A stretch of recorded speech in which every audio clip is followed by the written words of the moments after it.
when I go to a new website and whatever, there we are. There we are.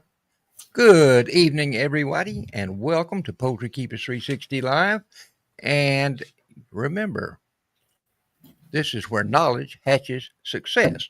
And coming up in just a few minutes, a few seconds, we're going to get right to it.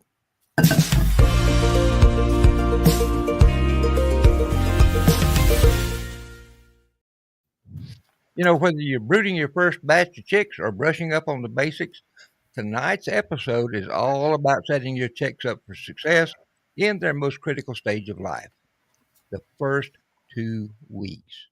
You'd be surprised it's not just about growing the size of the chick, but it's also about their physiological development. And we're going to be talking about both of those tonight. And joining me tonight is Carey Blackmon and Jeff Mattocks. Good to have you both here, guys, as always. Thanks. Good to It's be good here. to be here. Jeff, how's the, well, let me phrase it this way. How high is the snow out there where you're at now? Not very. Oh, Not really? very. Now, up in the mountains where we were snowmobiling the other day, Mm-hmm. there was anywhere from 8 to 20 feet underneath our feet. Hey, 8 to 20 feet. that sounds cold. Right here where I'm sitting outside my hotel room, there's nothing on the grass. Interesting. You know, so when my sister-in-law lived in Alaska, she would tell me that. And I always thought it was weird because, you know, when you think about Alaska, you're like, oh, it's freezing cold all the time. But, you know, they would have heat waves that would get in the low 70s every now and then. They actually hit the 90s on occasion. Really? Wow. So, yeah. That's surprising. you can have a few freak days where you'll be in the 90s. But it's only like middle of the day, afternoon. You know, it's not overnight. You know, so Interesting. I mean, most mornings you're going to get up at about 50 degrees. But the pictures I used to get from her of like the mountains with the snow caps and the aurora borealis pictures, Yep. Those are just so beautiful. Those are all real things. Beautiful. I hope to see it sometime. Well, guys, how about we start this off with what is the best feed for baby chicks? What's your recommendations, Carey? So for baby chicks, and I think me and one of the listeners might have had this conversation in the PK360 group this past week. I am a huge fan, and I always speak in like general, you can find it everywhere type feed when people are asking about recommendations. Mm-hmm. But I like the 20% Kalmbach flop maker. And yes, the protein could be a little higher, which there's, you know, you can add some breeder supplement, which is another thing that I recommend when using that. But even if you look at them as being a national brand name, when you look at their starter feed, the lysine and methionine levels in their starter is actually lower than what it is in the flop maker, which makes absolutely no sense. But I've noticed that, yeah. But I've seen that, and also the vitamin levels are pretty good. You know, if you give just that to chicks, they will have a little bit of a slower start if you don't put some breeder supplement in with it. But straight off the shelf, available pretty much nationwide, I'm going to go with that. I do not like anything medicated. That, and I heard Jeff just because I know he ain't all about that. Because the medicated feeds, especially the ones that use amprolium, that blocks the chicks from using what little bit of thiamine is actually in the feed, which is a very important B1 vitamin that helps with everything from like their metabolic energy, their growth, their development, all kinds of crap, it pretty much blocks it. So keep a clean brooder and don't use medicated feed. Jeff, what about just a quick sort of down and dirty, but what should they be looking for in an analysis on starter feed? The quick rundown is 20 to 22% protein, looking for at least a 1.1, 1.2 lysine, 0.5 or higher methionine, vitamin A at 7,000, vitamin D at 3,000, vitamin E at 50 IUs per pound. Calcium should be 1.2, 1.3, phosphorus should be 0.7. Get down to the ingredients. You want to be able to actually know what the ingredients are, and you definitely want some meat protein in there. So those are the top things I'm looking at when I look at a tag or something like that. And, I agree with Carey, because the flock maker, most of the Kalmbach feeds actually give you a grain list and tell you corn, soybean meal, right? They tell you exactly what's in them. So while I don't want to, but as a commercial big bucks, type of feed out there, I think right now Kalmbach is winning the race. So, Jeff, another thing that we've talked about this, I don't know how many times, but about dairy products and how to use them for baby chicks. Could you expand on that just a little bit? Because no matter how many times we talk about it, folks just seem to be surprised when we remind them. Yeah. So look, I stumbled on this, or somebody sent it to me, but my mentor in 1997, had me use what is known as a milk replacement, basically powdered milk in a broiler house, to control coccidiosis. And, he was old enough to know, but not when that first article was written in 1925 or 26. But milk, if used correctly, that's the key word, if used correctly, can prevent or treat coccidiosis. Okay. So this is only from my learning, but my observation over the years. But if I do it at day 3, day 7, day 14, day 21, day 28, that gets us through the coccidiosis weeks. Okay. And it doesn't block thiamine, as Carey pointed out earlier. You only want to give them what they'll clean up in about an hour. Now, the first time you serve it, they don't know what it is. So you need to put it in a shiny plate, like a cheap aluminum pie plate that you'd buy at the grocery store. You fill it about half full. And it was funny, we talked about this, just less than a month or so ago. And somebody said, well, I didn't use the shiny plate, so they didn't really know how to come and drink it, right? And so it didn't attract them over there. And so they tried to cut a corner there, right? They didn't use the shiny plate as well. So, but once they figure it out, the next time you come back to feed it, they know what it's all about, right? And they're in it. They're in it. And the only reason you put a half inch in the bottom is so they don't get their down wet. They don't get their feathers and down wet.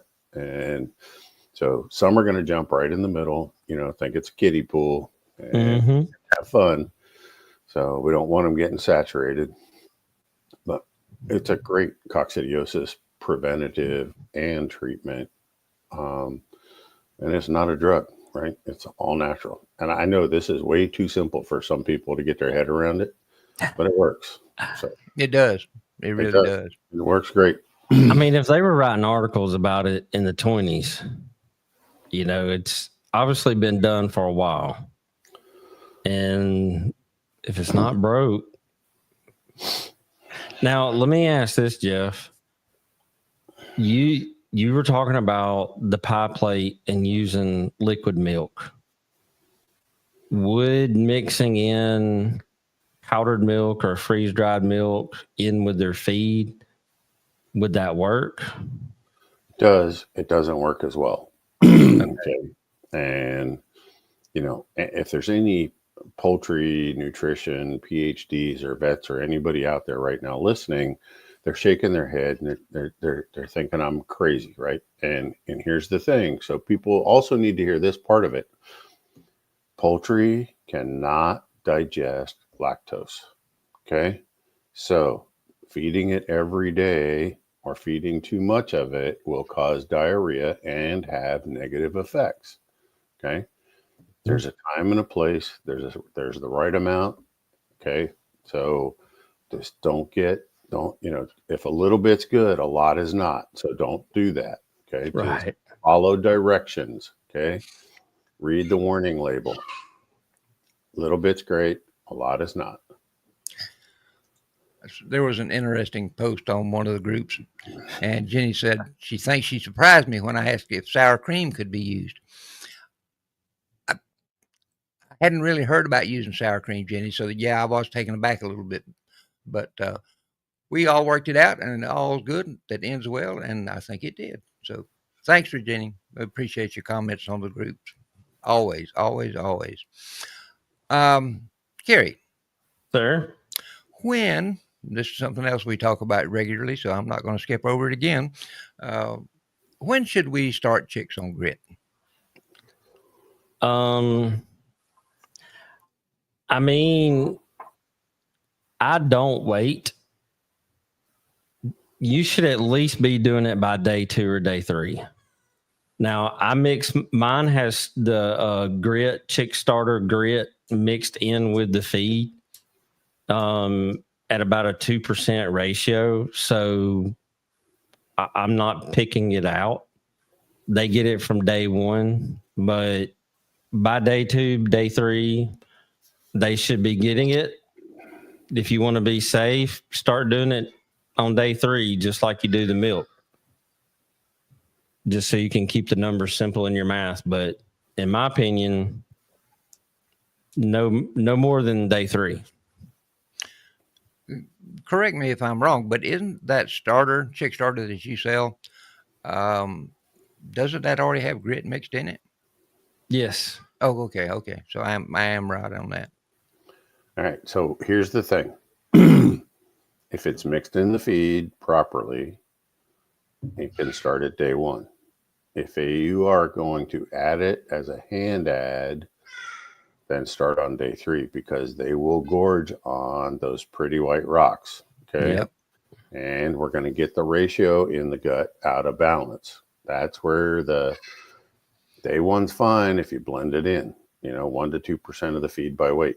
But if you're going to just free choice it or hand add it, then you want to wait till day 3. Yeah, and mine is done. It's mixed in a commercial mixer, so I don't just take a 50-pound bag and dump a little bit in there and shake it up or anything like that, because they are like kids in a candy store and they'll wear it out. Just like when you put that shiny little pie plate in there, you'll start hearing pinking sounds where their little beaks are hitting the pan, and it's kind of funny. It is. It's redneck entertainment. So yeah, for sure. Temple says people swear they don't need grit. She says she catches a lot of crap for suggesting it. Even McMurray has it on their chick care page, which is absolutely right, that all birds need grit. Look, I'll say this. I don't need to stop at Krispy Kreme when the hot now sign is lit up. But I do. That's a pretty good analogy. I mean, I know people better than mine, because I was just going to tell Temple you can't fix stupid. So that is very true too.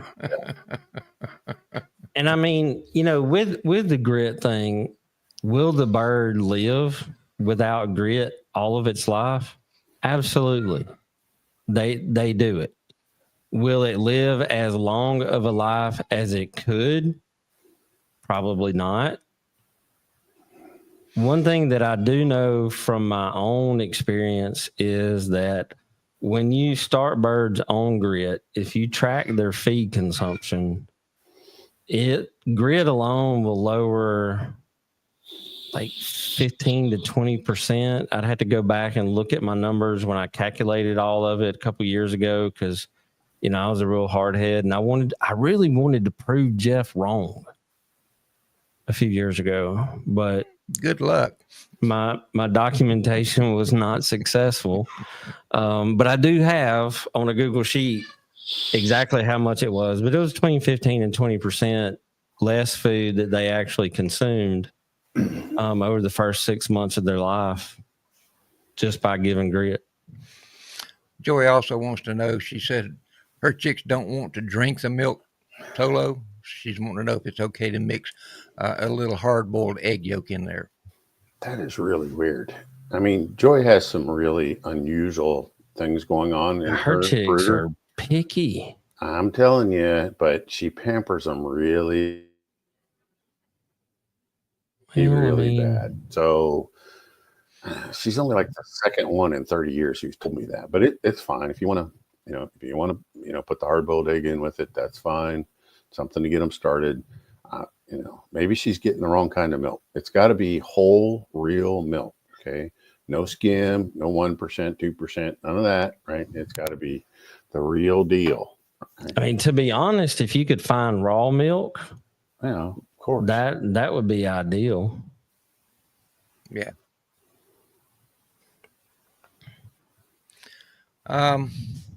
We missed one earlier, though. I think we missed a couple of them here. I'm trying to. Yeah, here we go. I got one. Esther wanted to know when to switch to grower. Esther, after about a week, start putting a little bit of the grower grit in there, and they'll tell you when it's time. But usually by 2 or 3 weeks old, they want grower grit. It don't usually go much past 10 or 14 days before they've outgrown the starter grit. Shaggy wants to know if they will gorge on cherry stone grit. I don't know. I think that's what he's talking about. Yeah, I don't know. They might. I don't have an answer.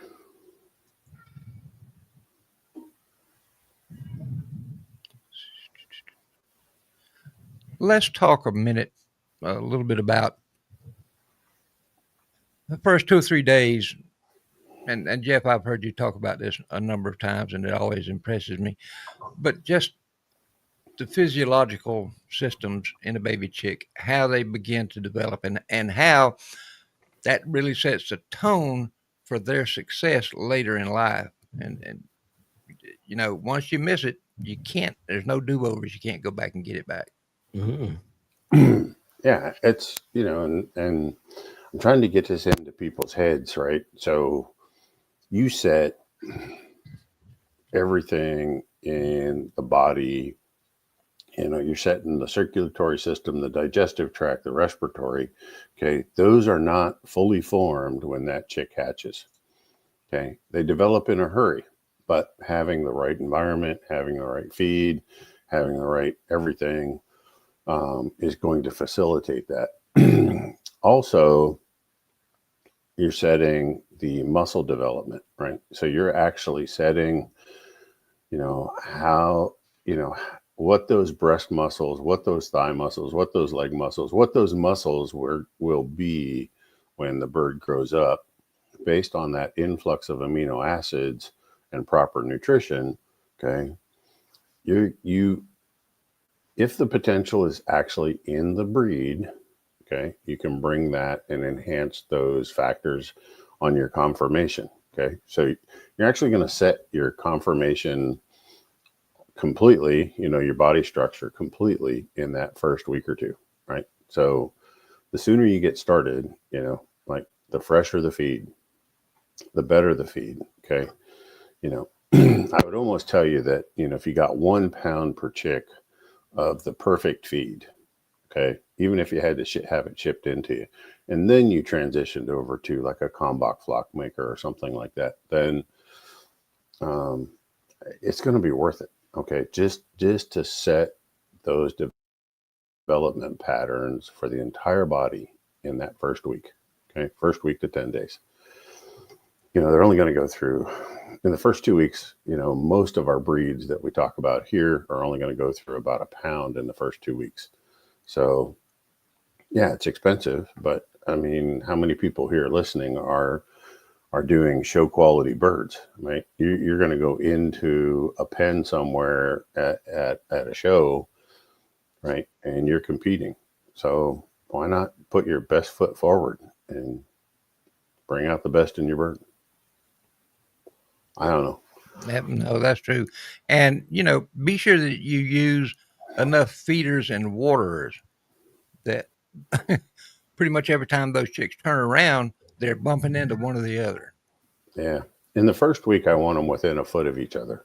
Okay. And then as time goes on, like week 2, they can be 2 feet apart, week 3, 3 feet apart, that sort of thing for most breeds.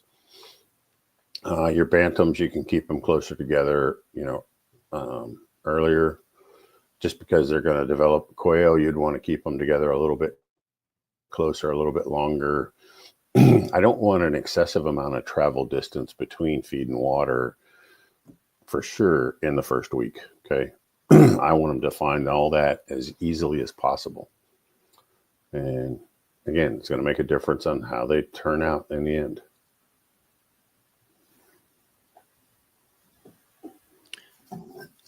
Let's talk a little bit about growth and development in that first 2-week period. I like to try to encourage as much natural behaviors in those baby chicks as I possibly can. Give them a place to scratch. Give them a little place to dust bait. You'll be surprised at how fast and how soon they'll take to that and start using it. As they get a little bit bigger, 4 or 5 days old, I may put just a small board that they just lay it on the bedding, and so they could hop up and down off of that. It kind of helps later on when you get to the roosting stage. I think it does. Okay, so I have in my brooders, and this may sound kind of funny, but you guys know what a sawhorse is, right? Mm-hmm. All right, so I take and I've used a lot for 2x4s. I'll make the little I-beam out of them and then just screw the 2x4 to the side so it won't tilt over. In my grow outs, I'll do those at about 14, 16 inches high, just and put them all over so they have those. But I actually found that same I laying on it sideways, so it kind of makes an H. Like 2-day-old chicks will get up there on top of it. Absolutely. And act like they're king of the world.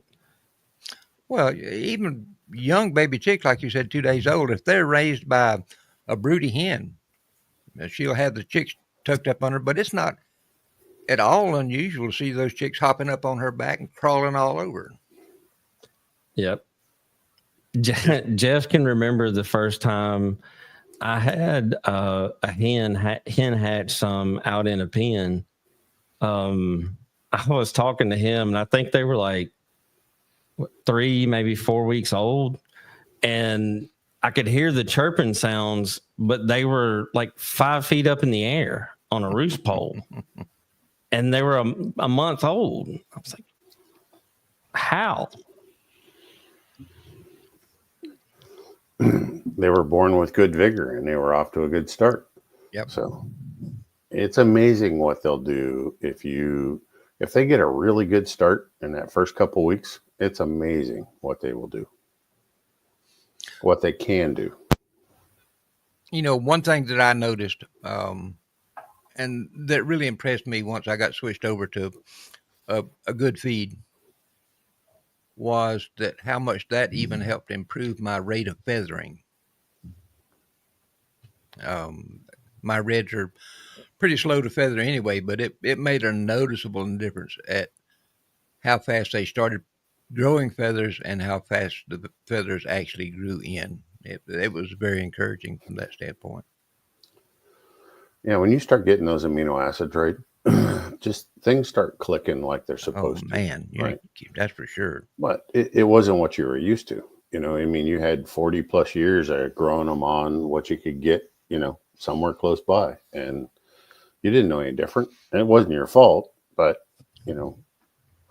with this show, now you know better. So absolutely. I know better and I do better. Right. That's the frustrating part, is when you teach people a better way and they ignore it for cheap and convenient. Yeah. Here's a person that came in late.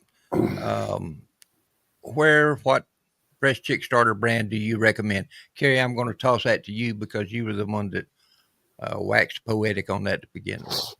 Yeah, so straight off the shelf, 20% flop maker, non-medicated crumbles.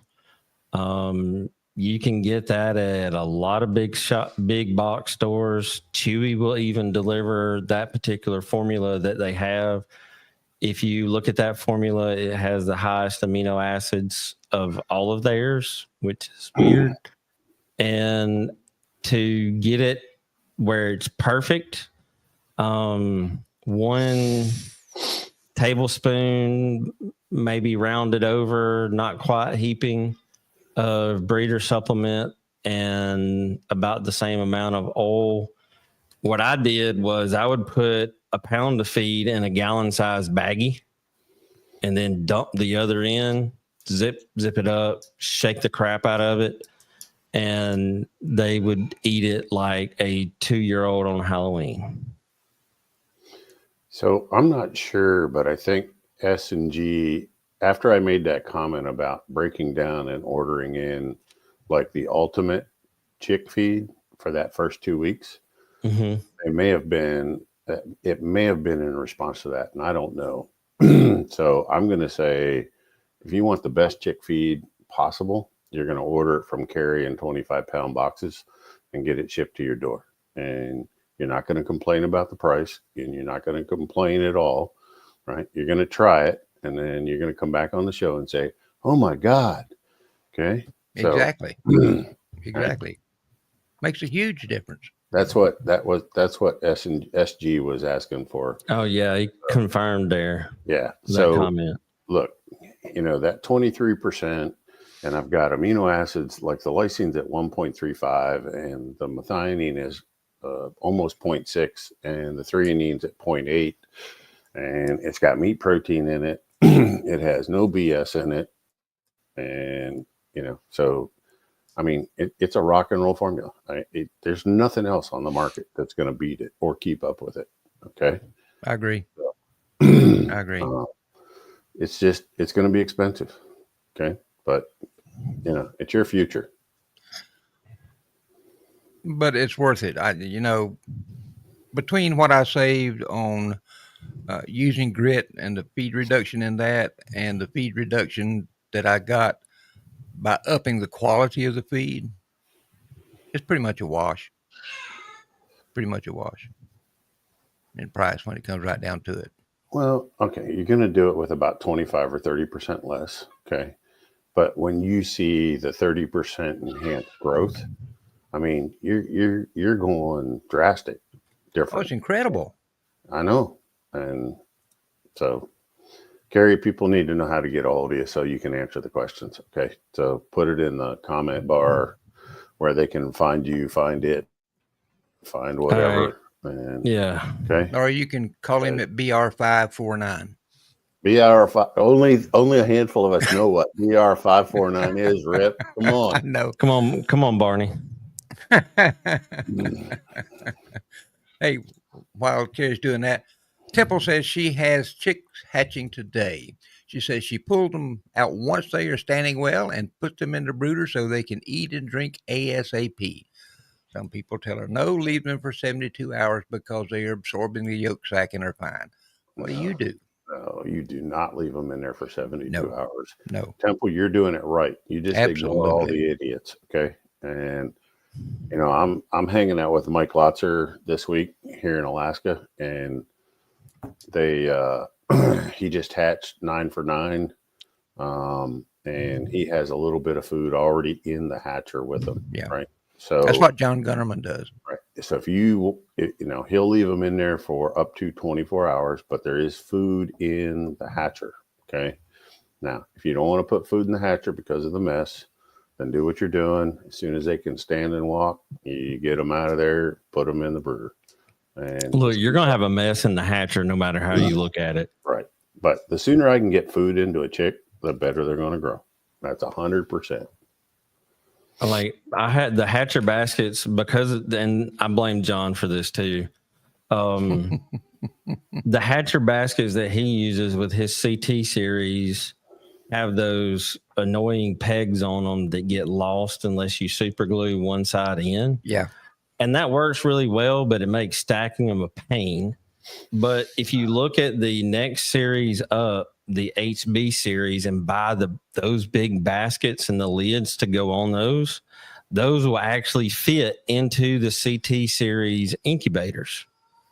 When you do that and you get the tiny waterers that they have for their quail brooders that are designed to fit through the little doors, They'll fit they fit in there too. And I use a cabinet liner in my hatching baskets, and that stuff, it's rubbery, so it has texture, but it's small enough to where chick feed won't fall through it. So dump, stick them in there. And I mean, between the egg yolks and the water and stuff, I mean, they'd probably be good for a week, but that ain't happening. I hear that chirping noise and I'm like a little kid wanting to go build a bear or something. I have a hatching addiction, okay? I have a hatching addiction. And I'm in tune with that. Is there a group or a club you can go to talk about that? I guess you're here. I was going to say, we are it, man. This is where I get that out. Is this Chicks AA? Oh man, we were just talking about that when we recorded a podcast just last Tuesday. That's funny. I mean, I'm going to go home and play with some turkeys tonight when I get there. Christine says she's excited to order Carey's food for her next batch of chicks. I'll get it right. It takes a lot of the extra thought off my plate. It's already done for me.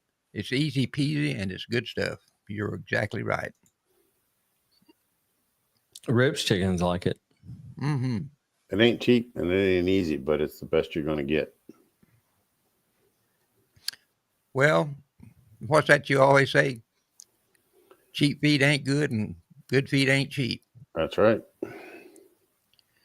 And Laura's getting ready to take the plunge. She's really nervous and excited. I think she's probably more excited for their equipment to get there so they can start making their own feed. Yeah. Go, Laura. I sent her formulas back, I think Sunday or Monday, right after I got here. And so she's ready to go. And hey, Laura, if you have any questions about any of the equipment, how to set it up, how to dial it in or anything like that, reach out to me and send me some pictures of what you got. And I'd be glad to help you. Cause when I first started like grinding my own grains and making my own feed, it was a labor of love, but it was like the second thing on the list behind that chirping sound from inside the hatcher. There's a huge level of personal satisfaction that you feel way down deep when you make your own feed. And when you get it right, it's like, oh my God, it's like making your own fresh bread, right? It's in that category. Exactly. It is. And it's, well, I don't have time to make my own bread, but I made time for my chickens. What does that tell you? Funny how that happens, isn't it? well, you had a better priority. That's good. You're good. You're good. Yeah. I have a good doctor. Oh, I like to see these comments. Yay, Sanborn says, found your channel just about a week ago. I've been binge listening to your past shows. This is the first time she's ever been able to listen live. She's also joined our Facebook groups. Thank you for your great information. Man, I wish you could convince more people to do that. I really do. It's we have fun doing these shows. We love it, and we enjoy helping folks. And that, for me, that's what it's all about. I mean, last time I went to Texas, I literally, the drive out there, listened to, like, I went all the way back when y'all very first started the show. and listen to stuff. And some of the cat podcast, YouTube, whatever you want to call the videos, wherever you're listening, like I've listened to some of them several times, and I pick up stuff every time. Yeah. So Yeah. binge watch. Absolutely. Let's take a few seconds out here to do something. We would like to take a short break to express our appreciation to the Fertrell Company for their sponsorship of the Poultry Keepers 360 Live programming. Fertrell has been a trusted name in sustainable farming and poultry nutrition for decades, and their commitment to providing high-quality, natural products align perfectly with the values we hold dear in our poultry community. Thank you, Fertrell, for partnering with us to empower poultry keepers everywhere. We're truly grateful for your dedication and support. Absolutely. We appreciate you guys so very much. I had a question, a comment here I wanted to go to, and now I can't find it. Oh, Carey, I can't find it, but somebody had a question, was can you ship your feed to Canada? Okay, so on that, there is literally a ridiculous amount of paperwork, and it's a whole process that is kind of intimidating. But we've got some things that we're working on now, and as soon as we get through those, I'm going to start the paperwork and take the plunge to export, because not only have I gotten Canadian requests, but I've also gotten Mexico request. So if y'all want it, I'll figure it out. Just be patient with me, and we'll get it there. Just get a big truck so you can make that route once a week. Well, registration in Canada is intimidating, right? So CFIA, the Canadian Feed Inspection Agency, they're very slow and they're very nitpicky, and you're getting people that you're dealing with that don't know anything about feed. They're just a government employee filling a warm chair somewhere, working remote and at their leisure. So nothing happens on Monday before noon, and nothing happens on Friday afternoon, and anywhere in between. So good luck. Now, Carey, you didn't hear this from me, but you can ship through USPS into Canada under 20 pounds, and they don't check it. It doesn't go through customs. It doesn't go through an inspection. And you can call it, like we've sent poultry supplements through the mail, and it's not a thing. Okay. I was going to say, there is a loophole. In small quantities, not 19.5 pounds. It can be shipped. I have sent supplements and other stuffs to Canada, just under 20 pounds. It does happen. Shipping is about $105, $110 usually for that amount. So it's kind of steep, but yeah, it's a thing. Yeah, it's quite difficult, but also coming through Canada, I realized that the folks are used to being abused financially, both by their government and things that they have to order in. So. And I will say this, aside from the grains, everything else in the feed comes from Fertrell. You know it's got to be good.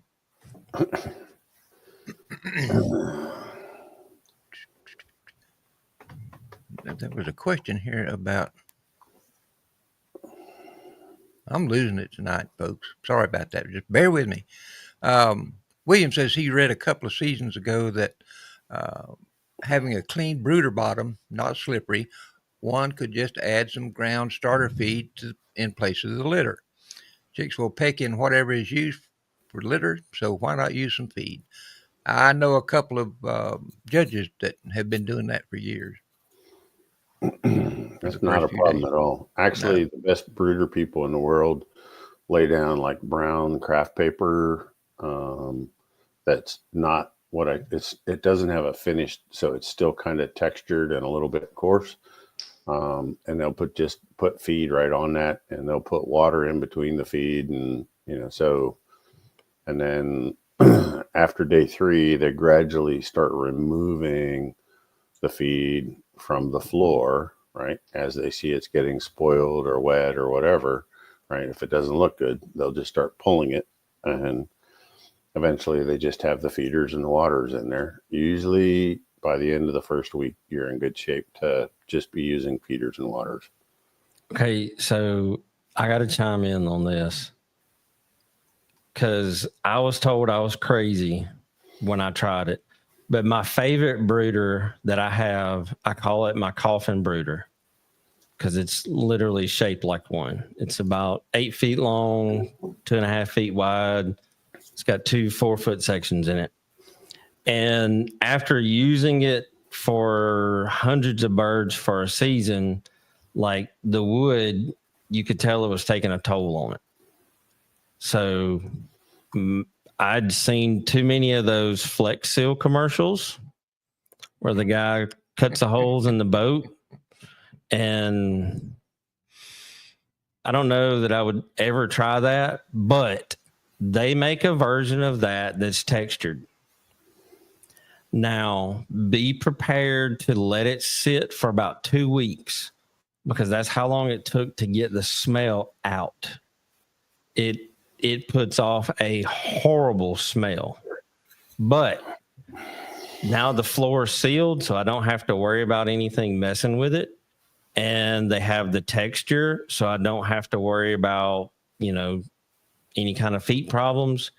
And yes, I use a lot of wide mouth mason jars, 1/2 gallon, and put them in there. And the first week, I'll just put food all over the place. And then I will move them over to the other side, put about 1 inch worth of stall pellets in there, and put some of the waters back. And I have a feeder that's in the side that I can load from the outside. But that Flex Seal stuff actually worked pretty good for that. Interesting. They don't eat it, right?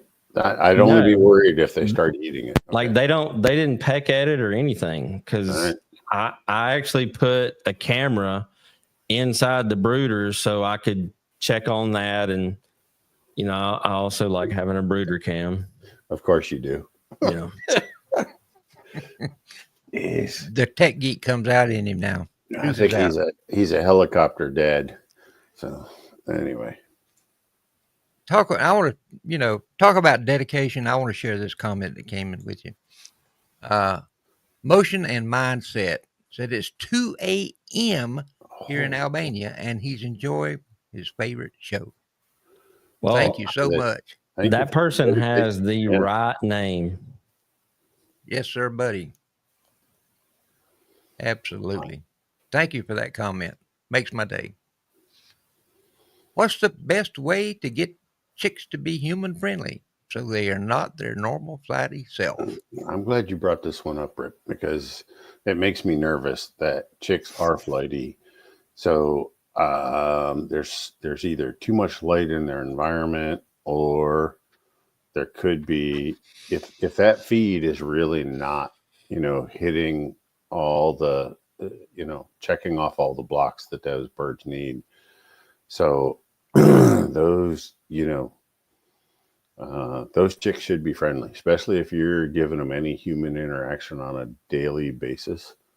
So I would either think that, your light intensity is too high, and because chickens, not turkeys or ducks or geese, but chickens are not sun worshipers, and their light intensity is only supposed to be about 5-foot candles, and you would be amazed at how low that level of light actually is. Okay. Amen.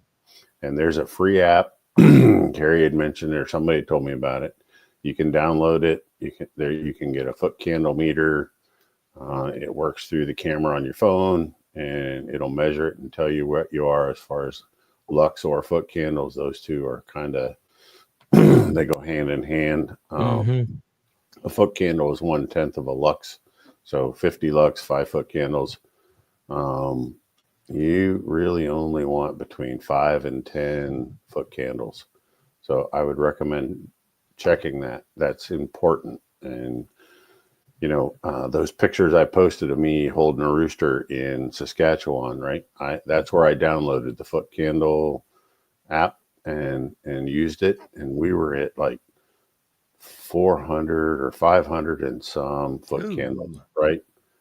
And, it doesn't feel bad for us, and we were enjoying it. But just remember, chickens are built to be under shade in a jungle, very muted light, and they'll seek sunlight when they want it, and they'll lay in it for a half hour, and then they go back to doing whatever they do.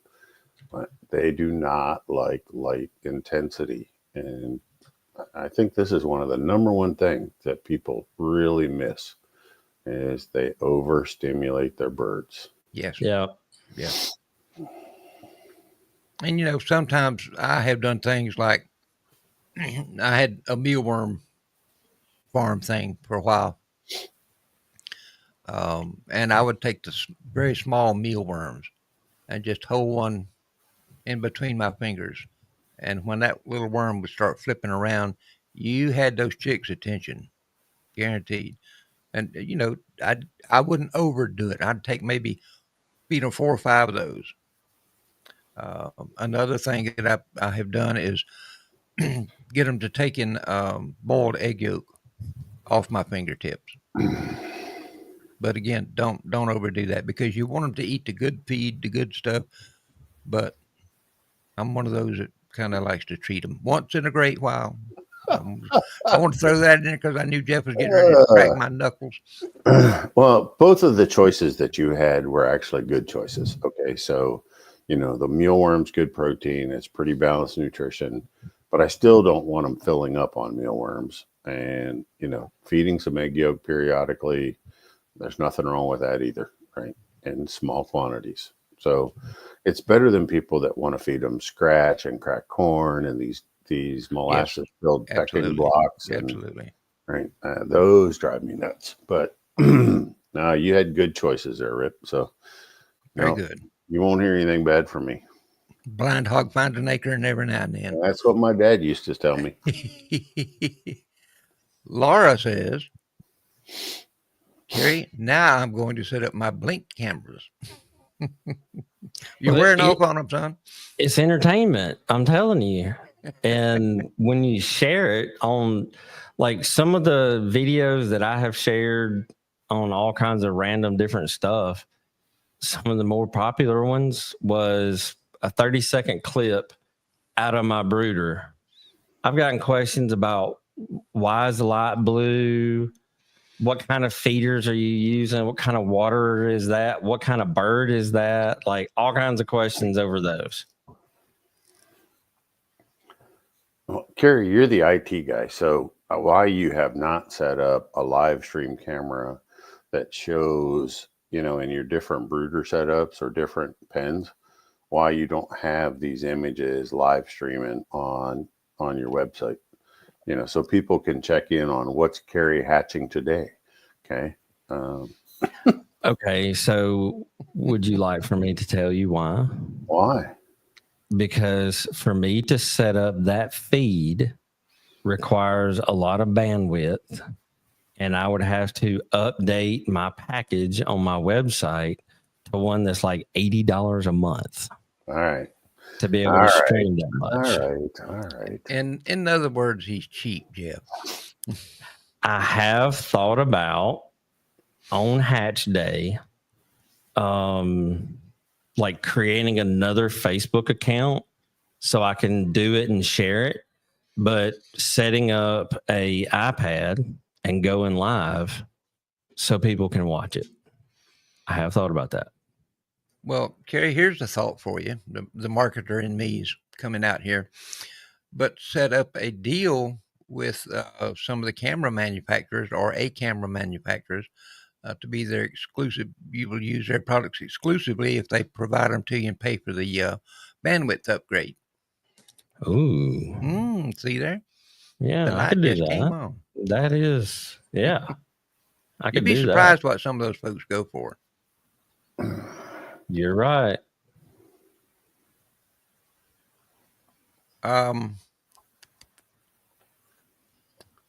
Gosh, I'm losing it tonight. You know, I caught some crap from John Gunnerman a while back because I was using my dome incubator, but I have a dome incubator that I use for test all the time.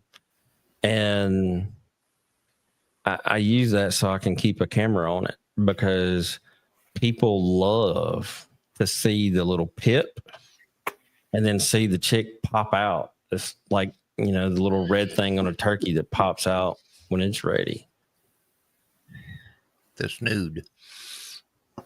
The snood. Esther says, what's the best age to wean band chicks? Esther, I do all my large fowl when I take them out of the hatcher. Bantams, I may wait for 2-3 days. Some people are a little hesitant and unsure about doing chicks that young, but you can do it. And once you do one or two, it's kind of like falling off the log. It's really easy to do. Yep. Joy says the hemp bedding in her brooder is working out great, and I have no smell. She says my brooder is pretty large. Boy, is it! Those chicks could play tennis inside that thing. I'm For telling real. you. Yeah. I'm telling you. I love it though. I'm not complaining. I'm just envious. Yep. I wish she would send me a picture because now I'm really curious. I think I may have one she sent me. Cherry Jock says, wow, thanks for talking about light. I've been using ceramic heat bulbs and keeping the room light off and only using a light in the next room. I've been wondering if this was okay. So go ahead, Jeff. I mean, you know, again, download that app. It's free, you know, and check the foot candles in where those chicks are. I can't tell without seeing the light in that room, but I would think you're fine. I think you do want the room light on for some parts of the day. Just take those readings with that foot candle app and see where you're at. Just don't get crazy. You know, I mean, they don't really like a lot of intense light. They're going to be a lot calmer in, you know, a much muted light. And I'm trying to envision your setup, and I think you probably are doing good, but it's worth it to check it. Absolutely. John Pilton says, I have a camera. See, I'm not in the his only incubator. one. Thanks, John. I appreciate that. You're not the only one. You're not the first one who tell me that. I mean, there's plenty of people that are standing there hovering over their hatcher and incubators. So I used to do that. The light bulbs that I use in my brooders are, I want to say 4-watt equivalent LED, and they're blue. The only time in my barn where I do my incubating and my hatching, the only time the overhead light is on is if I go in there at night because it's got windows so I can see in the daytime. But I use just those slight blue lights, and because the blue promotes growth. And yeah, it works. Jeff, if she's doing that in the room in her house, I mean, she could get a 20-watt light bulb and put it in a lamp, and it'd probably be plenty of light, right? Yeah, again, I don't know the size of the room. So, you know, in my mind, a 10-foot by 10-foot room, one 25-watt light bulb, as long as it's a warm white, right? So you get in the full spectrum, should be big enough, right? And we didn't answer Joy's question. So, Joy, what's the chick to bedding ratio? I mean, you know, how much is in there? But I can't see. I would change it at 2 weeks. And then when their feed, when they start eating a lot more, which usually happens right after day 14, then you're probably going to have to change it out weekly. But the first bedding should be good for 2 weeks. Carey, I'm going to put this up there so the monkey will be on your back. So Samantha wants to know, could you link the blue lights you use in the notes? Yes, and I'm sorry, but they're 2-watt LEDs, not 4 or whatever. Yeah. Yeah, I'll get them because I get them where I buy just about everything else in this world. Amazon. I couldn't help that. I'm sorry. Trying to scroll back and see if we've missed any good. We have had a lot of questions and interaction tonight, and I think that's just great. Oh, great. Did we miss anything on your list, Rip? Oh, absolutely. Well, let's run through it real quick. Well, what about some common mistakes to avoid? And these are things that I think of that I see being asked regularly on poultry groups or chicken groups. And some of the things that I see is overheating or chilling chicks. Down here in Florida, we have more of a problem with overheating chicks than we do chilling them. But it does. But Jeff, how old is a chick really before they're about 4 or 5 weeks before they can really regulate their own internal body temperature? I can't remember off the top of my head. Believe it or not, 14 days. 14, never mind. 14 days. Yeah. Actually, around day 10, they can start to regulate their own temperatures, but 14 days they can regulate their own body temperature. So, look, people coddle their chicks way too much, right? So after day 14, you can start dropping 1 degree in the brooder every day, okay, safely, as long as you have appropriate bedding, appropriate feed, right, and good access to water. You can drop that temperature 1 degree each day after day 14. Okay, so you can wean them off, harden them off. Actually, hardening them off helps out quite a bit in feather growth stimulation. So you can actually get some better feather development by hardening them off, after that day 14, leaving them on higher temperature, leaving them at, that 95 degrees for an extended period of time can actually, in their instinct or in their metabolism, it can hinder, that feather development. Exactly.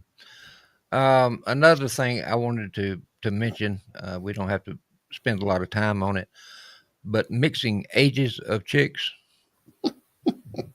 and overcrowding of chicks. Good luck. Yeah. You're on your own. Now, I will say this. There is one instance where I do like to mix chicks with their ages. I personally have found that if you put your chickens in the incubator, wait 7 days or 5, depending on what you're doing that day, and then put your turkey eggs in the incubator. That way your chickens are about a week and a half, almost 2 weeks older than the turkeys. The turkeys will live better, because even if you spend a ridiculous amount of time with turkeys in the brooder, if there's a way for them suckers to die, they will. But if you have chickens that are a week or so older, come on, it ain't that bad. You need to start putting one in your chest pocket and take it to work with you. Okay, that's the kind of bonding I'm talking about. You need to do with your turkeys. Okay. Just like I might try it tomorrow, because tomorrow's Friday and I have some in my hatchet right now. Well, send us a picture. It didn't happen. I'll take a heat plate. If you put it in your chest pocket, it won't need a heat plate because your skin surface temperature is warm enough. Your skin surface temperature is warm enough. If you sweat a little bit because some kid brought a taser to high school with him, right? Then you'll have the right humidity, right? So you'll have the right humidity and the whole bit, right? You just stick it. You get something with a big pocket. It'll think it's hanging out with mom. You know, if you get a hoodie with the pass-through pockets, you can put 3 or 4 in there and take them with you. Okay. Yeah. And they're going to be happy, right? Mm-hmm. Take a little feed and water with you. Yeah. Yeah. Sherry Jocks, whoops, got away from me. Wants to know, can you talk about water for chicks? I use your recipe with molasses, salt, apple cider vinegar, and fresh ginger. I'd like to know more about how this helps them. Really, it's energy, right? So you're getting energy out of the fresh ginger. You're getting B vitamin energy out of the ACV. You're getting some really simple sugars out of the molasses, but you're also getting minerals out of the molasses. There's a nice level of potassium, magnesium in there. So, and your salt, of course, is part of the electrolyte package. So you're getting a milder electrolyte formula, and you're getting some energy boost out of it, between the ginger and the ACV and the mild sugar and the molasses. So that's as good as I can explain it. This is pretty good. Carey, you need to pay attention. Samantha Grigg says, yes, I raise my turkeys like this every year, and we've only lost 2 out of 100 in 2 years. That's excellent. Yeah, that's really good mortality right there. I like SG's comment, right? Wear your hood backwards, then you can put the turkeys in the hood right under your skin. That is an excellent idea. That is a great idea. And you could sprinkle a little starter in the bottom of it too. So yeah. They can and look in there. Guys, Joy sent me pictures of her brooder. I thought, okay, look, I know now why hers don't want to drink the milk off the pan. Yeah. She may actually need to get a Starbucks cup for those chicks. Yeah. That is a nice brooder. Yes. Yeah. That's kind of like the Ritz Carlson of brooders. Yes. Yeah. Wow. Yeah. And I think she's only got like 5 or 6. Well, she said 12 chicks in there. That's a 4 foot by 6 foot brooder. They could get lost in that thing. I think Laura's got a great idea. Turkeys in the Hood sounds like a brand new. It could be a mini series, documentary, right? So what I need to do is find the last day of school, calculate backwards to where I can like carry them in the hood for the whole last week, and get me one of those t-shirt hoodies because I'm not a skinny guy. I get kind of warm in a sweatshirt hoodie. Give me one of those t-shirt hoodies and put it on. Man, I mean, you could get away with a lot the last week of school too. Telling you, you'd be the bee's knees if you're walking around with a turkey in your hoodie. I've already been asked to incubate some so they could hatch out in the middle of class. Do it. Absolutely. I did last year. It would be a real educational experience. A lot of kids don't experience that. Yep.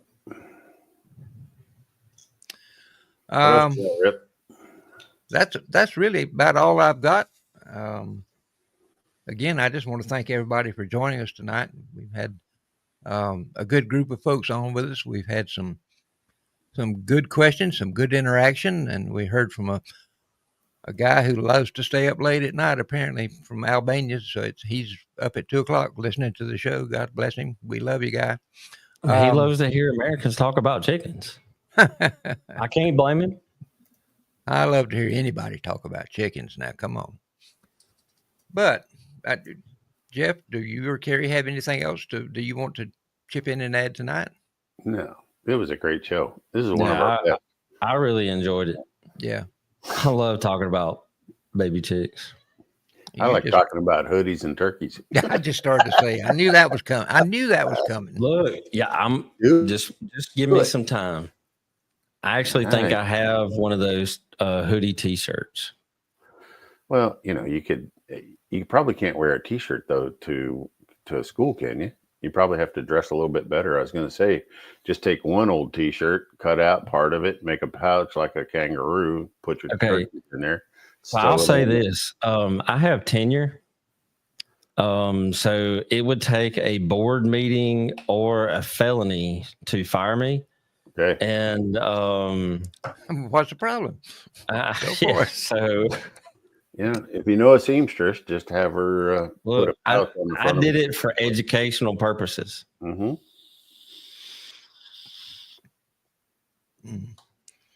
No, I'm all trying to good. scroll. We had so many comments and questions tonight. I'm trying to scroll through and see if we missed anything that would be good. That's really smart. Joy said that she put the plexiglass on there so her dog could acclimate with the chicks.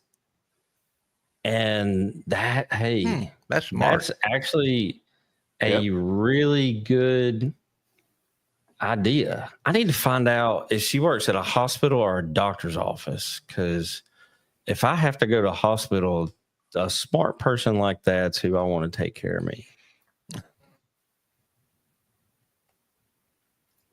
All right. One last question. Somebody wants to know the best thing to use for heat.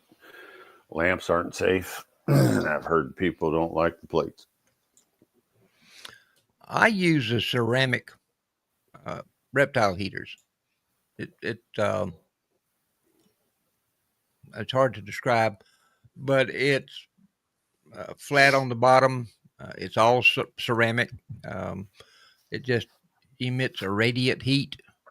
It's not a real bright light thing. It's not a real hot thing. And I've had pretty good luck with that. I just grew up using the lamps, right? And they weren't an issue for me as long as you don't get water on the lamps. I was going to say, if you don't buy the cheap ones, if you buy the more expensive ones that are like explosion rated, you're not going to have a problem. But most people don't want to spend $12 to $15 for a light bulb. And you've also got to be careful you don't get one of those, forget the term, heavy duty, long duty light bulbs. It's coated with Teflon in case it breaks or something. But that emits, when you turn it on, emits a gas that will kill your birds. Yeah, I know some people that's lost a whole room full of canaries off of those things. I use a heat plates just because it's simple. I also use the reptile heaters. They work. I like the reptile heaters. Laura said, thank you. I truly look forward to this every other week. Man, so do we, Laura. Yes, we do. We really do. Folks, until next time, enjoy your 2 weeks off from us. And I don't know what we're going to talk about. We'll come up with something exciting between now and then. Jeff, you might even actually be home, so you don't have to rush back and dodge the moose on your way back to the motel room to make the show. I will be. I plan to be, right? If all goes well, I will be in my house. So very good. Ladies and gentlemen, thank you so much for joining us. We appreciate you. Y'all have been great as usual, and we are so indebted to you. Thanks for watching, and we'll see you in 2 weeks. So long, everybody.